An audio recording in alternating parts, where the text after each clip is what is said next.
Hey guys, and welcome back to another episode with me. Today we're talking macros, and I'm super excited because I'm passionate about nutrition. I get an inundation of messages, and I'm telling you now, I'm sending people to YouTube clips, I'm sending people to forums, I'm sending people to read this, do this, all about your macros, and then it hit me. Why don't I just educate you myself? We're going to go through step by step on how to find our maintenance calories, how to get our macros, and then from there entering it all into Myfitnesspal. From there, you'll have a better understanding of what's going inside your body so you can actually fuel it the right way. I'm going to have my phone pop up on the screen so you can see me go step by step right through it.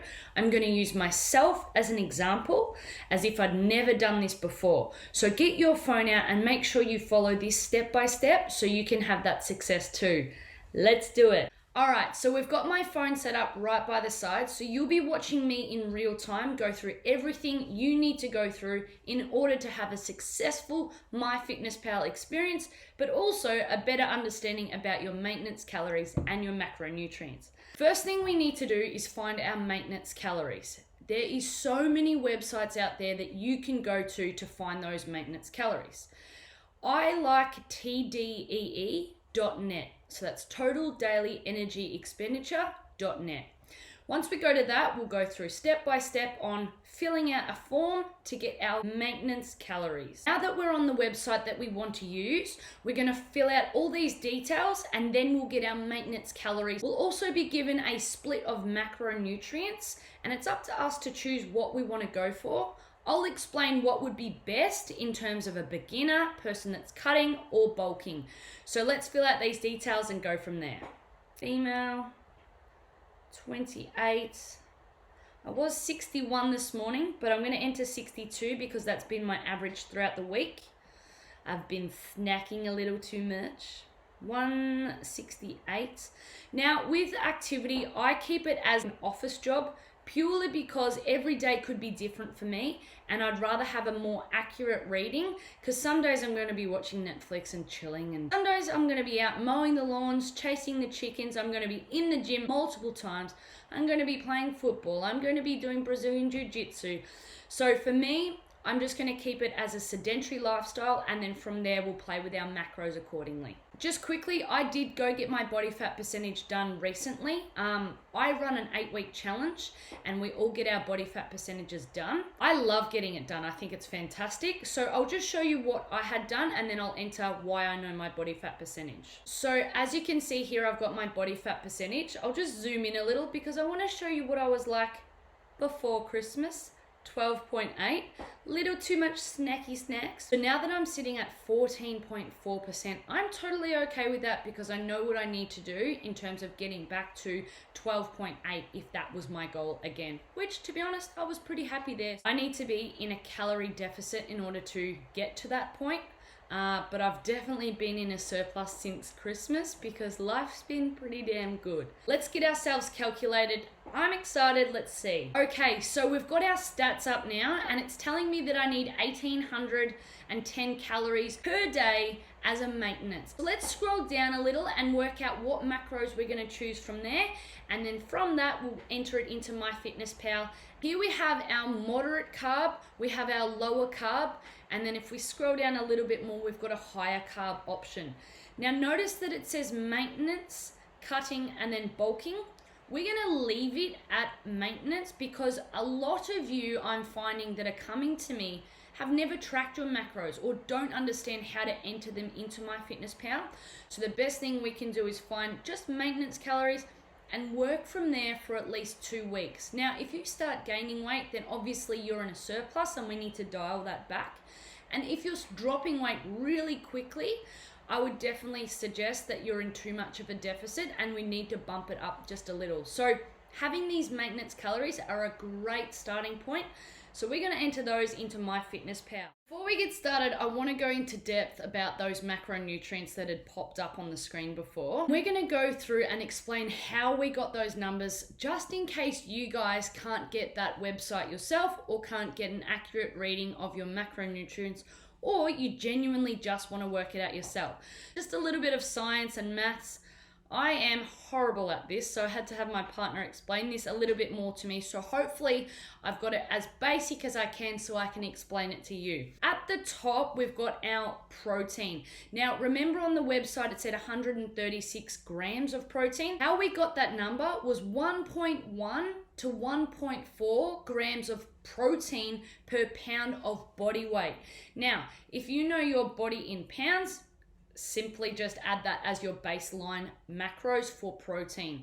Because I'm here in Australia, I like to use kilograms. For me, it's 2.2 grams per kilo of body weight. Now remember, I said that I was 62 kilos, so we'll go from there. The next part below that is my body weight times 2.2, and that equals 136. So that was pretty easy to get to. I like to start with protein first because that's our baseline macro, and our macro that we definitely want to be hitting every day. If we're cutting, I would recommend upping that protein just a little bit more so we can preserve some muscle. If you are bulking, for instance, you probably wouldn't need as much protein. So maybe 2.2 grams per kilo of body weight could be a great option. So next we've got calories in protein, and 136 times by 4 because there are 4 calories per gram of protein. Same as with carbs, but with fats, we've got 9 calories per gram. And the answer we got was 544 calories are going to be equivalent to 136 grams of protein. I hope you're keeping up. Then we've got to break it down into a percentage because a lot of people on Myfitnesspal don't have the premium option, and it will only give us the option to choose our macronutrients according to a percent. So let's move on to fats, and we had 70 grams written up from that website. Let's go through on how to figure out our grams for fat. So we had 1800 calories, which is our maintenance calories, times by 0.2, which is 20%, equals 360. And from 360, we're going to divide that by 9. We have 9 calories per gram of fat. So a little bit more calorie dense than the other two macronutrients. So 40 grams is our minimum at 20%. Let's look at 35% calories from fat. 1800 calories, which is my maintenance calories, times by 0.35, which gives us 630. 630 divided by 9 is 70 grams, giving us that 35%. Finally, we have carbohydrates, and we've got 156 grams. So you're probably wondering how we got that number. Well, 1, it was on the website, and 2, how did we get that figure? Let's work it out. Adding up all the calories, so we're adding the protein calories and the fat calories, so 544 of my calories and 630 of my calories equals 1,174. Now we want to deduct what's left because we want to use the remaining calories for our carbohydrates. So from that, we're going to do 1800 minus 1174, and that equals 626. Now that's our calories in carbohydrates. We need to find out the grams. So simply just divide that by 4, which gives us a total of 156. Now, if you check one underneath that, we've got protein 136, we've got fat sitting at 70, and we've got carbs sitting at 156. Now, if we were to do the technical sums, that does equal 1,798, but we'll round that up 2 calories. That's our macronutrients worked out in more detail. If you want to follow the same protocol to do your macronutrients, feel free to do that. It's so basic. It is actually quite easy. I've done it a few times now, so I could nearly do it with my eyes closed. It's now time to get stuck into entering our details into Myfitnesspal. So follow along if you have an Apple phone. If you have an Android, I don't know if it's similar, but try and keep up. So let's get my phone, let's open her up. I've got the premium option, which means my macronutrients are going to pop up on the top screen. With the basic option, they don't. So I can talk you through on how to get to those without having the premium option. I actually started tracking macros probably back in 2013, and this year was the first year I actually purchased premium. So I've definitely had a few years of working on the basic plan, so there's no need to upgrade if you don't want to. I did purely because I wanted to see my macros as soon as I open my phone, and I love that benefit. All right, let's get stuck into how to set our macros, but before we do, I want to make sure everything's in calories. Sometimes I get my clients sending me screenshots of their macronutrients and they're in kilojoules, and then I have to work hard, and my math skills are not A+, into working out the kilojoules to calories. So let's set it up in calories and then we'll go from there. So I'm going to go to more, which is down in the bottom right corner, and then I'm going to scroll all the way down to the bottom and I'm going to enter settings. Now that we're in the settings page, in the profile option down the bottom is units, so we're going to go into that. Now that we're in the unit preferences, just simply scroll down to energy and change kilojoules to calories. Once that's done, click the tick in the top right corner and then go back and back. Once you've scrolled up, you'll see the goal option. Let's click on that. And about halfway down, it says nutritional goals, where it says calories, carbs, protein, and fat goals. We're going to click on that and set our macros up. From here, we're going to enter our maintenance calories, which is 1800, and I've obviously already done that. So let's just go through it as if I hadn't done it before. So at the top here, we're going to click 1800 calories. From there, we're going to set up our carbohydrates, our fats, and our protein. So with premium, you've got the option to opt for grams if you choose, but most of us would have the basic option, and that's where our percentages will come in handy. So we had 35% carbs, 30% protein, and 35% fat, which is giving us our macros pretty much smack on from that TDEE calculator that we used earlier. And that's also giving us 100%. You may have noticed that the macronutrients that we actually got on the website are just a little bit off from the Myfitnesspal. The carbohydrates are up 2 grams, protein is down 1, and the fats are smack on. That is totally fine. I would say within 2 to 5 grams is pretty much perfect. We can work with that. So click OK. There are our macros. Now what? Let's add in a meal. Next up, it's time to enter our food. But before we do, I just want to show you an added little bonus or extra that I like to encourage my clients to utilize. There's a little plus down the bottom, and then there is weight.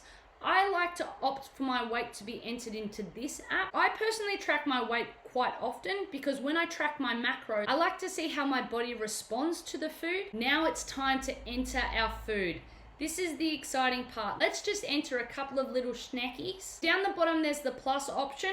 We can click food, which is down the bottom left. I've opted for meal 1, 2, 3, 4, but you will most likely have breakfast, lunch, dinner, snack. You can happily change that on the desktop, but I think they now have the option of doing it on your phone. Now, I've had a little bit of a play around before we got stuck into filming this, so I've got heaps of different options for what we can add. So what we're gonna do is enter something a little bit random, and we will have an omelet. Now, I've got 36 chickens out the back, so I love my eggs. First thing I wanna do is look up eggs. There's so many options. I think there's 5.2 million different foods in this database. I would definitely recommend looking at specific ones that have the green tick. In saying that, there's a lot of green ticks out there that aren't actually accurate. Probably the hardest part of Myfitnesspal is understanding which macronutrient is correct for the meal that's been opted on your screen. So I'm gonna have 3 eggs. No, I might have 4 actually. Click yes. I'm gonna click yes. The next thing I wanna do, some sweet potato. If I was to search for sweet potato, which I have done before, the best thing we can do is look up something that comes in an option of grams or 100-gram option. If you said to someone, I'm gonna have 1 cup of mashed potato, well, I would want to stuff as much as I physically could in that 1 cup. The best thing you can do is get a set of scales, and from there be able to weigh your food accordingly. From here, we've got 1 cup option, 100 grams, 1 pound, and 1 medium sweet potato. Who knows what a medium sweet potato is? So I go the 100-gram option, only going to have 150 grams of cooked sweet potato. So I would get rid of that and click 1.5, giving 150 grams. I'll click tick. Click yes. So far we have 2 meals entered. I have an idea. What if we needed to enter something but we don't know how to find it on Myfitnesspal? If it has a barcode, we can scan it. All right, so we've got 2 meals in there and I want to enter something via a barcode. Easiest way to do that is click add food. The top right corner is going to have a barcode, and from there we're going to enter the peanut butter. And it scans straight away, which is fantastic. So I want 30 grams of peanut butter. How do I get that? I'm simply just going to open up this tab, click on 1 gram, click the tick, and we're going to have 30 servings of the 1 gram. So here we're going to go to 30 grams. So there's my 30 grams of peanut butter. I'm going to click yes. All right, so we're going to enter one more thing into Myfitnesspal, and I'm thinking maybe a banana because there's so many options out there, and I just want to educate you on how to choose the best one. Add food, search, banana, ooh, donut, ooh. When did I have that? With bananas, there are so many options. I'm going to click search. Look at all the options for bananas. There is an astronomical amount. So we're probably thinking, how do we choose the right banana? There's one with a green tick, but it says medium. What we want to do is make sure we're finding the grams. So I'll scroll down. I'm really not happy with any of those. Oh, banana bread, yum. We're going to type in banana raw. I find that if you enter banana raw or anything with USDA, it gives you a more accurate reading. I like to enter things that say raw, like sweet potato raw, banana raw. Then we've got a better option of scanning through our macronutrients to find the banana that's more specific or more accurate than the others. Now that we've got banana raw, there's a few more options here. We've got one with a green tick. We've got one that says 10 grams. We've got banana raw 100 grams, and we've got banana raw 1 medium. Definitely overwhelming for clients that haven't done this before. Which one do I choose? Got a lot of 89 calories. The second one here is 89 calories. Banana raw fruit 100 grams, 89 calories. I'm going to choose one of those. So I'm liking the banana raw fruit at 100 grams. I'm going to click that. Now just remember, you can also cross-reference on an app called Calorie King, and that's a really good one to fall back on and make sure that your macronutrients are correct. I'm going to go with this option, and my banana is going to be 132 grams. So we've got 100 grams there, and I simply just have to do 0.32, which is 132 grams. I'm going to click yes. I'm going to enter that. I'm going to click add. Now what we're going to do to check where our macros are sitting if you don't have the premium option, so we're going to go down to more and then nutrition. From there, that's going to give us an overview of the macronutrients we have consumed for the day. So we're sitting at 33 grams of protein. Remember, our goal was about 135, 136, so we have 102 grams remaining. Carbohydrates are sitting at 62 with 96 remaining, and our fats are sitting at 32 with a solid 38 grams remaining. Now, if I want to see my weekly intake, which I love checking out, I go day view and I change that to week, and I slide all the way across to macros, which is going to give me a split of what I've been doing currently. Once you've tracked your macros for a good solid week to 2 weeks, you can have a look at this 7-day option where you can see your macronutrients as an overview. And our goal is to try and keep these numbers and lines as consistent as we can. One more thing before we go, there's the option of adding in exercise. I personally wouldn't recommend adding in the exercise as it gives you more calories to eat later on. Your goal is to stick to maintenance regardless of your exercise. So I would say for 2 weeks, be as strict as you can, sticking at your macronutrient maintenance goal, and from there you can make tweaks. So your goal is to be as consistent as you can, and then from there you can make changes of up to 5 to 10%. If you wanted to drop a little bit more weight and more of an aggressive approach, you drop your calories just a little bit more. If you wanted to put on weight or you're going through a bulking phase, you can definitely up your calories. But by doing your maintenance calories, we're able to get a better understanding of how your body is responding to these macronutrients. So I suppose that concludes our Myfitnesspal and macronutrients little chat. I hope you have a really good understanding. I hope it's been basic enough and informative enough for you to absolutely smash your goals for future. So until next time, team, keep smashing our macros, keep smashing our workouts, and get shredded.